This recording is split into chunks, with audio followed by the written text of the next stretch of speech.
Все, ребятки, больше никаких разоблачений, независимого мнений, свободы слова, только один голос, который разрешает слышать вам. И я говорю о тех, кто живет в России и которыми выключают YouTube. По моим статистикам, у меня упало просмотров с России с 50% до 19%. То есть просто вам вырубают связь вот так вот, горло перерезают от внешнего мира, чтобы показывать вам то, что вам нужно, по их мнению, смотреть. Жесть, ребятки. Всем привет, вы на канале Около Канады. Меня зовут Ирина Пашинская. Сегодня у нас минус 25 градусов в Канаде. И это как раз то самое время, чтобы пройтись и прогуляться хорошенько. Да. У меня канал о Канаде, и у меня большинство зрителей было из России. И сейчас из-за того, что YouTube какое-то время назад закрыли, эти зрители просто пропали, потому что людям некомфортно постоянно врубать VPN и смотреть через этот VPN свои видео. Кто у меня российская аудитория? Что вы включаете? Вы включаете VPN или вы включаете Рутюб? Или там, не знаю, Яндекс, что там, Дзен? Что вы выбираете? У меня такое ощущение, что на самом деле, как бы там ни было, люди знают, что происходит полная херня, и все равно выбирают, смотреть то, что им дают, потому что это удобней.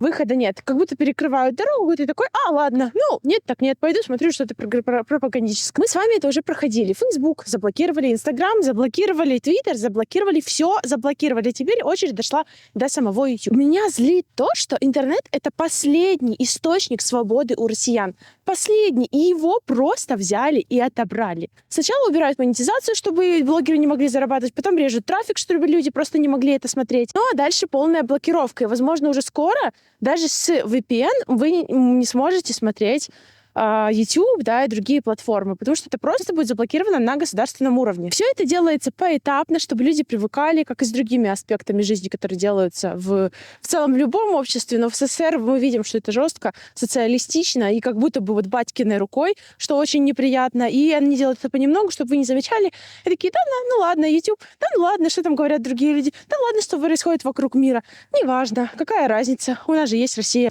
Такой пример, вы мне напишите, все равно будем пользоваться.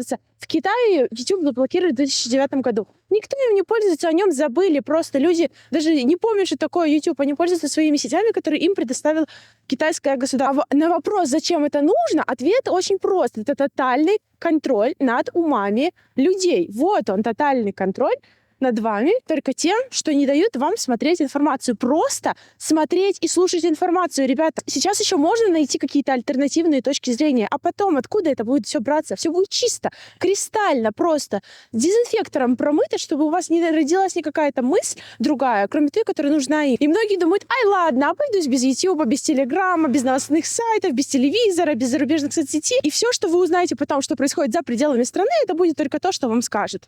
И нигде никакую другую информацию и правду вы найти. И вы даже не заметите, как начнете воспринимать этот новый мир как норму. У меня отмерзают пальцы, я все равно иду и это вам говорю, потому что мне страшно, ребят, что будет дальше, чем это все закончится. И просто не заметят, что вот такая норма настала, и начнут это воспринимать как реальность новую, и все.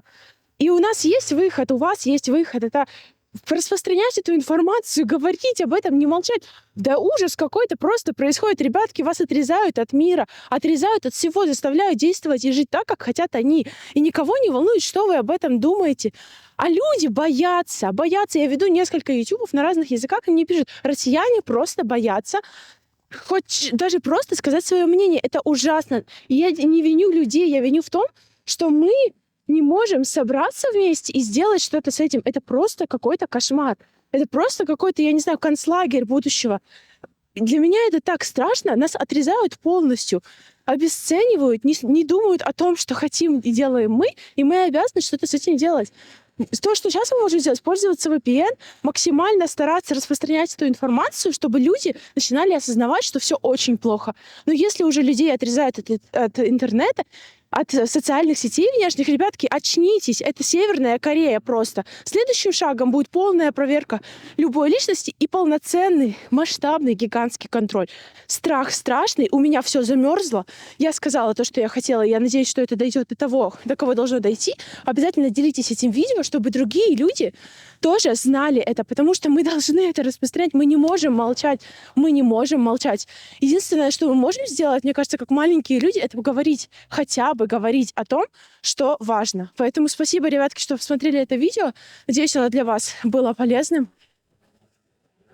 и интересным. И до скорых встреч. У нас там снег вычищают при минус 25. Жесть. У меня камера сейчас вздыхает. Все, я пошла.